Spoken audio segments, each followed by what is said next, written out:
It's been far too long since I've traveled to a new country. The past few months, I've been feeling an urge to explore a completely new culture. So in this video, we're doing just that, in a place I've never been before, Morocco. I must admit, I don't know much about it, but that's what makes it fun. For this 2-week adventure, we'll be traveling in the quintessential Moroccan vehicle, the Dacia Logan. We'll kick off from the coastal city of Agadir, winding our way through the remarkable landscape to Ait Ben Haddou, with an interesting detour to the traditional Berber city of Taroudant. After soaking up the history of Ait Ben Haddou and its surroundings, we set our sights on the vibrant city of Marrakesh.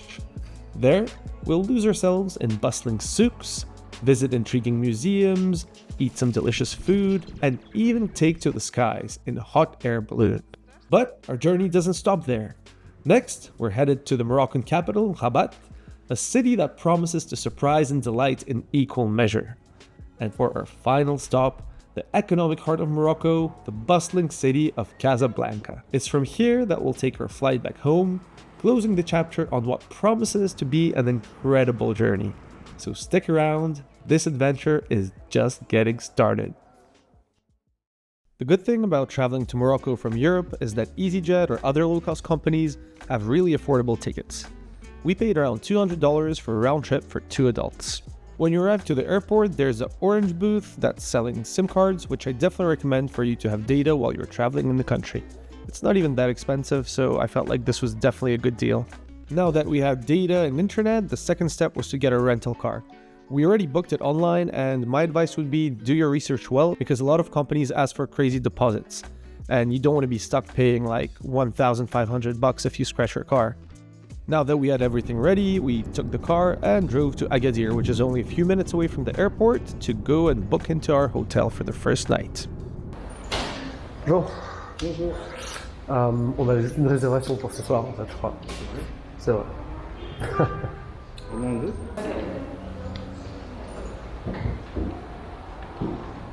Aidez-moi. Voilà, celui-là. Vous m'avez fait peur.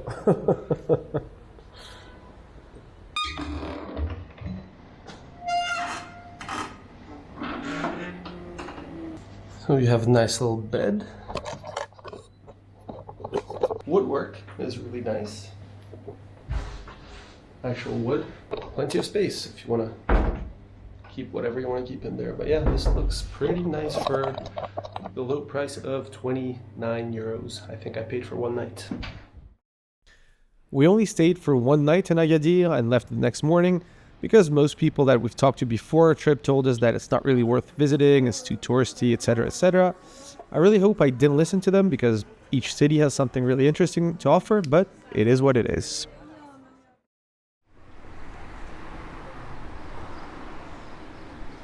Just woke up, got out of my hotel, which is behind me, and by the way, this is the car in which I'll be doing the entirety of this road trip. So yeah, the first part of this trip, we're going to Ait Ben Haddou, from Agadir to Ait Ben Haddou, and we'll be passing the town of Taroudant. 5-hour journey until our final destination, and I'm pretty hyped to start. I mean, yeah, I've been waiting for this trip for a long time, so yeah, let's just hop in the car.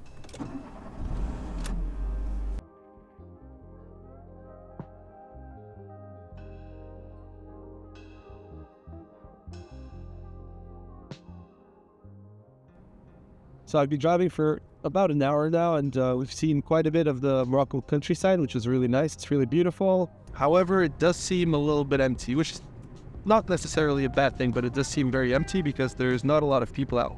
It is really hot though, so I understand, but there are small villages that you pass through that seem just completely almost abandoned. I mean, if there weren't like some cars in front of the houses or some motorbikes. The road itself is really nice from Agadir to Taroudant, well maintained. There's gas stations along the way, so yeah, nothing to complain. There was one toll, but it was like 4 dirhams, so it's only like 40 cents. So far so good, looks really promising. We're about to arrive in Taroudant in about 10 minutes, and then I'll grab some lunch there, about to be noon. Taroudant's ancient walls echo tales from the Middle Ages, once serving as a significant commercial hub and Berber market. Its strategic location and influence faded over time, but its rich history remains, woven in every alley and marketplace. Taroudant has a population of 80,000 people and is often referred to as the grandmother of Marrakesh. Once vital in the Middle Ages, but today it's just a charming fortified market town, alive with its own souk with local crafts, stunning jewelry, rich carpets, and good food. So after we've walked around the city for quite a bit, we decided to get a cup of Moroccan mint tea, which is delicious by the way. Now, I also want to take this opportunity to talk about touts. Touts, my friends, are individuals who try to convince tourists to take specific tours or buy specific products, often with misleading information or crazy prices and even aggressive tactics. This guy here was the first tout on our adventure, and even though he wasn't too bad or aggressive or anything, he was very hard to get rid of. At the end, I guess he still got the better of me because I still gave him 10 dirham to leave me alone. However, I'll just consider this as the cost of a valuable lesson, and now we know to avoid touts. If we see them, we just say no, no, no, or just switch to a language that we're sure they do not understand. Touts are often not too hard to spot during your travels. They're usually found in touristy areas, approaching people with over-enthusiasm, and will eventually offer unsolicited services. However, touts are not unique to Morocco, and you shouldn't let a few people spoil your holiday, and even less tarnish the entire reputation of a country. Apart from this one annoying guy in the beginning of our visit, Taroudant was actually a very pretty city. I don't think we had the chance to explore the majority of it, but it definitely seemed like a cool place. It was decently clean, the people were very nice, and they don't have that many tourists there, so I would definitely recommend checking it out and spending at least a full day there.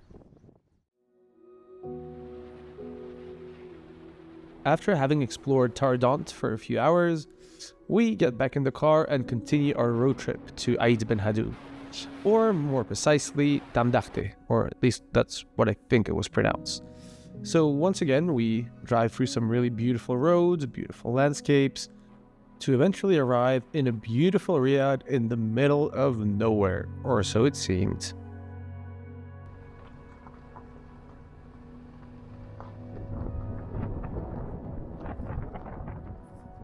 This riad, or hotel if you may, was called Riad Taroudant, and this was definitely one of the highlights of our entire journey. The hosts, Mohammed and his wife Aisha, were really welcoming. Mohammed gave us a lot of good tips to travel around the area, and Aisha cooked some of the most delicious meals we've had while we're visiting Morocco. Since we arrived at the riad in the afternoon, we still had some time to go and visit Ait Ben Haddou, which wasn't that far. So our plan was go visit Ait Ben Haddou, see the sunset there, come back for dinner, and then the next day we'll visit the Casa du Glaoui, which I'll explain later what it is, and then eventually go to Ouarzazate. Nestled between the rugged Atlas Mountains and the sweeping Sahara is Ait Ben Haddou, a breathtaking testament to time and heritage. This UNESCO World Heritage site isn't just a village but ksar, a fortified city. Its mud brick buildings, or kasbahs, are masterpieces of Berber architecture, each telling tales of ancient civilizations. I'm finally in Ait Ben Haddou, and this place is the old city and basically the fortified castle, or used to serve that purpose. It's really beautiful. The sun is about to set, so yeah, I'm pretty happy I got here, and definitely worth the drive. Also, the drive from Agadir to here is really beautiful. La clé de serrure. Il y a des petits bois à l'intérieur du serrure. Il est bloqué. Il a besoin de la clé. Ouais. As you tread its maze-like alleys, you're taken on a journey through centuries, evoking tales of trade, adventure, and the old caravan routes that marked this very path. Such is its enchantment that Ait Ben Haddou has charmed filmmakers from around the world, serving as the backdrop for epic tales from Lawrence of Arabia to Gladiator and even Game of Thrones. But Ait Ben Haddou is more than an ancient citadel. It's a living mosaic of Moroccan legacy. Here, time doesn't merely pass, it's etched in every wall and archway. Generations continue to uphold centuries-old traditions, pathways echo with tales of traders and nomads, and each dawn brings with it a reverence for the days of old. To wander its streets is to weave oneself into its timeless tapestry.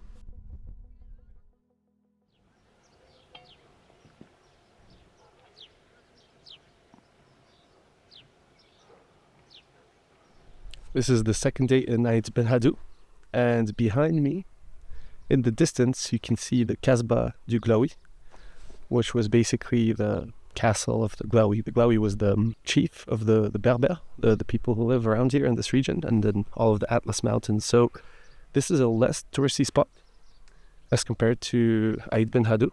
And the best part about this is that we can just walk there. The Casbah du Glaoui was constructed in the early 20th century, and it once served as both fortified residence and stronghold for the influential Glaoui family, who wielded substantial power in the High Atlas Mountains and southern Morocco. What sets the Casbah du Glaoui apart is its understated yet profound Moroccan architectural elegance. The primary building materials, comprised of locally sourced mud bricks and stone, lended an unassuming charm.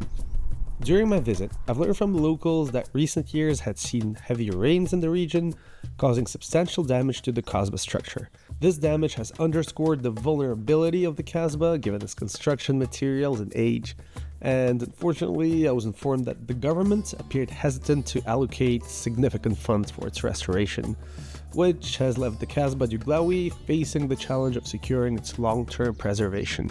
The really nice thing, if you go to visit the Casbah du Glaoui to check out too, is the oasis that's right next to it. The oasis is like a hidden gem that provides a stark contrast to the arid landscapes of Morocco. Here, palm trees sway gently in the breeze and cool crystalline waters flow through lush gardens. The oasis has been a lifeline for the local community for generations, sustaining their livelihoods.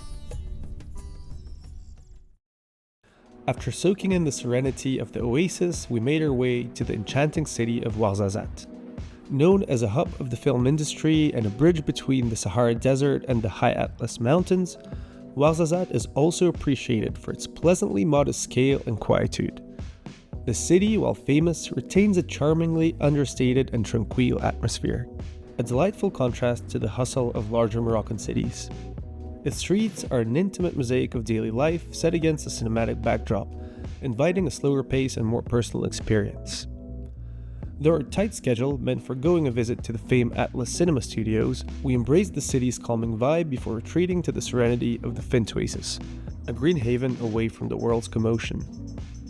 The Fint Oasis is a hidden gem nestled in the Moroccan desert. This fertile paradise, contrasting starkly with its arid surroundings, is home to 4 quaint villages and a community of about 100 residents. Fint Oasis isn't just a natural wonder, it's also a star in its own right, having been the backdrop for major Hollywood movies like Prince of Persia, Kingdom of Heaven, and Babel. As we explore the serene haven, it's almost surreal to think that it once buzzed with film crews and actors. Today, its tranquility is palpable with only the sound of our footsteps and the soothing flow of the creek water breaking the silence. We've just left the riad in Ait Ben Haddou and are now on our way to Marrakesh, which is about 3.5 hours away.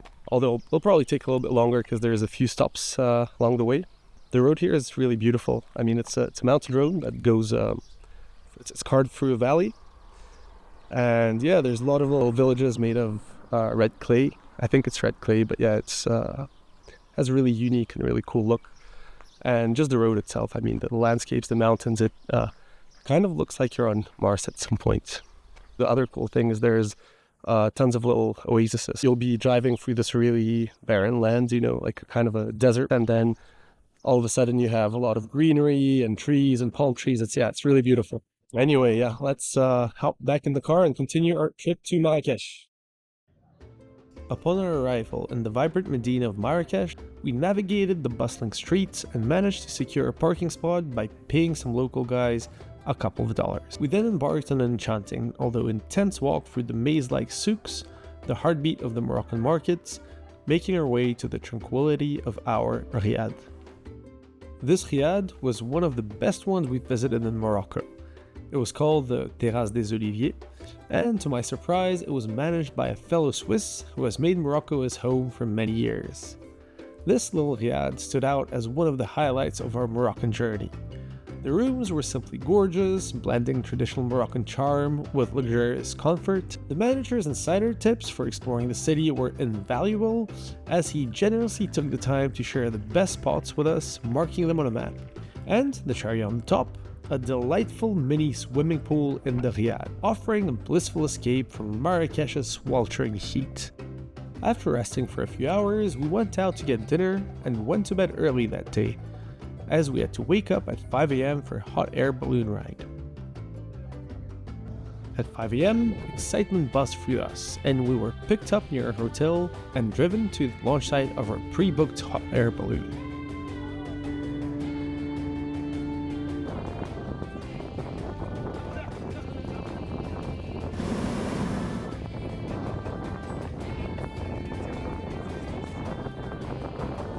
Soaring into the sky for a breathtaking 30-minute journey, we were mesmerized by the stunning views from above. It was an incredibly beautiful experience, watching the world awaken from the high skies of Morocco.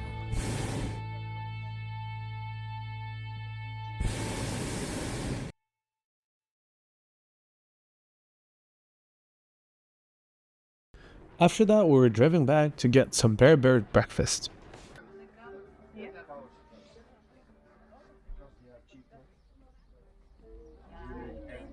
Now, I didn't think I was going to include this footage of me riding a camel, because I'm usually against these types of things, exploiting animals. But what I didn't realize is that this part was included in my tour, and I figured that I didn't want to offend the tour owners and just do it. Now, the ride itself was very short, maybe like 5 minutes. And if you have the choice, I definitely do not recommend doing this. But hey, this is just my personal opinion. In the afternoon, we visited the renowned madrasa, an ancient Islamic school known for its exquisite architecture. The madrasa, a centerpiece of Moroccan history, amazed us with its ornate carvings, stunning tile work, and elegant Arabic calligraphy. Each corner of the madrasa told a story of the past, showcasing the dedication to education and the arts in Islamic culture. This visit offered us not only a visual feast, but also a deeper understanding of Marrakesh's rich cultural and educational heritage. After our visit to the madrasa, we continued our cultural exploration in Marrakesh by heading to the Museum of Photography. This place was a delightful surprise, housing an impressive collection of photographs that captured the essence of Moroccan life through the ages. The museum, with its well-curated exhibits, offered a unique glimpse into the country's history, traditions, and everyday moments. It was a wonderful experience, allowing us to see Morocco through a different lens and appreciate the beauty and diversity of its people and landscapes. After the museum, we immersed ourselves in the quintessential Marrakesh experience by perusing the bustling souks. Wandering through these vibrant markets is a must-do, with each turn offering a kaleidoscope of colors, scents, and sounds.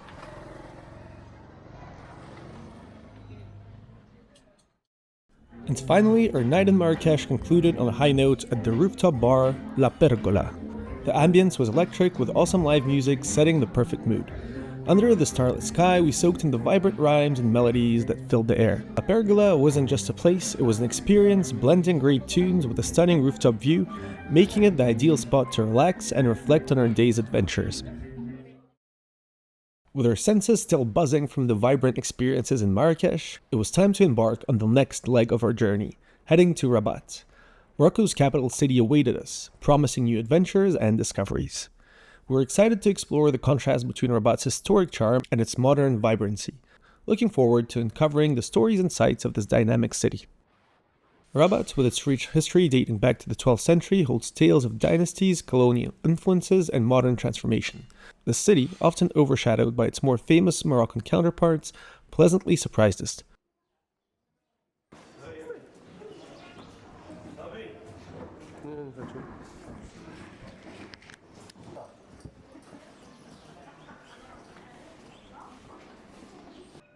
Contrary to what some might say about Rabat being boring, we found it to be one of our favorite stops in Morocco. The city's cleanliness and well-maintained streets added to its charm, while the warmth and friendliness of the locals made our experience even more delightful. The souk in Rabat, though not as large as Marrakesh's, was a treasure trove in its own right, offering a variety of goods at better prices.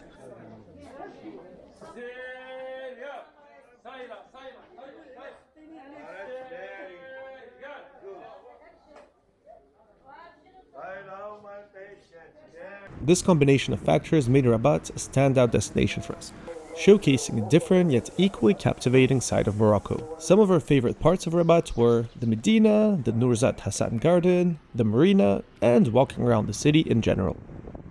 And finally, let's not forget the several beautiful beaches on the coast.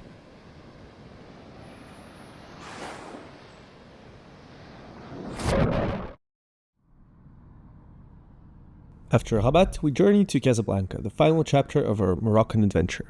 Casablanca, a city whose history is as vibrant as its streets, traces its origins back to the 7th century BC. Initially established as a small Berber settlement. With a population of 20,000 people in the early 20th century, it rapidly transformed into Morocco's largest city and a key economic hub. Today, with over 3.5 million residents, Casablanca stands out as one of the largest cities in Africa, showcasing its prominence as a center for trade, industry, and finance. The city is known for its unique blend of modernist and Moorish architecture, a legacy of its French colonial past mixed with traditional Moroccan styles.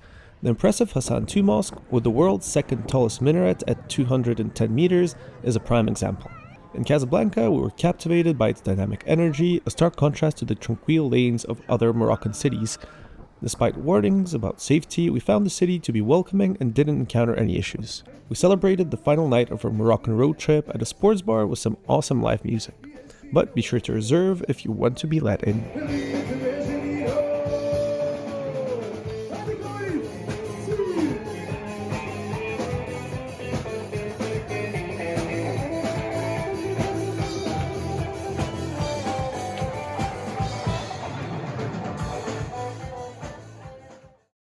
And that, my friends, marks the end of our incredible journey through Morocco, through the ancient walls of Taroudant, echoing tales of medieval trade, the mesmerizing Kasbahs of Ait Ben Haddou.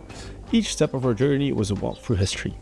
We navigated the bustling souks of Marrakesh, soared above the earth in a hot air balloon, and experienced the tranquil beauty of the Fint Oasis. We discovered the architectural elegance of the Kasbah du Glaoui, and in Ouarzazate, we embraced the quietude of a city straddling the Sahara and the Atlas. Our days were filled with the vibrant culture of Rabat, the surprising charm of less traveled paths, and the dynamic energy of Casablanca. Each city, each moment told its own unique story. From the serene riad in Tamdarte, where tradition met luxury, to the educational richness of the madrasa, and the captivating images of the Museum of Photography. As we leave behind us the sandy hues of Morocco, we carry with us a mosaic of memories, a tapestry of experiences, and a deeper understanding of a culture that is as diverse as it is beautiful. This road trip was more than just a journey through a country, it was an exploration of history, culture, and the warmth of human connections. Thank you for joining us on this incredible adventure. Stay tuned for more travels, more stories, and more discoveries with us. Until next time, keep exploring and keep adventuring. Morocco, you will be missed, but never forgotten.